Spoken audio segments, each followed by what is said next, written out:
Hands are our primary way of interacting with the world, including our computing devices. However, these interactions with our devices while we're on the go can be distracting, awkward in social settings, or uncomfortable to use due to poor ergonomics. We present Z-Ring, a prototype interactive device that, with a single point of instrumentation on the user's finger, enables four separate hand-related activities: gesture sensing, held object recognition, passive surface interaction, and biometric identification. Z-Ring transforms the hand into an RF antenna. It first emits a low-power, swept frequency signal through the finger. The signal then reflects back to the ring, where we look at the changes across the set of frequencies. For example, if the hand were pinched, the reflected signal would look different. By employing machine learning techniques, we can interpret this frequency signature and drive interactive applications. For example, Z-Ring can capture changes by subtle movements of the fingers, which allows us to recognize a wide variety of gestures, including stateful pinch and subtle and ergonomic gestures, such as taps and swipes that may be used in on-the-go scenarios. It can even resolve continuous inputs. In this interaction concept, a tap could play music from the smartphone, and a swipe could adjust the music's volume, all without having to take the phone out of the pocket.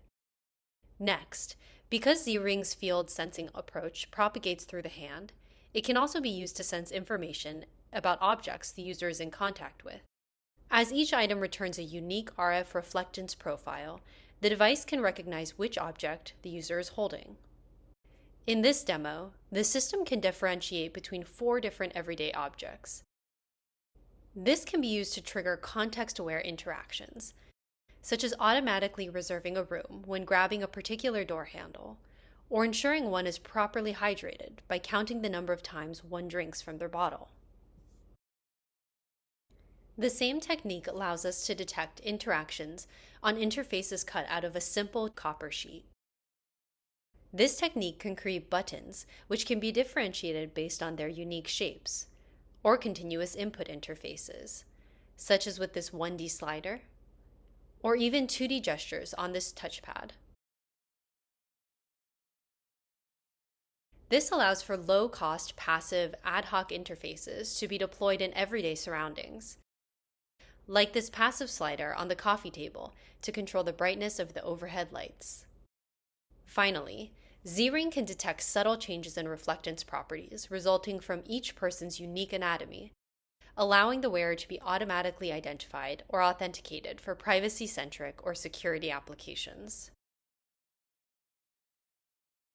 For example, a user could be logged in automatically to an app, with Z-Ring acting as the biometric authenticator.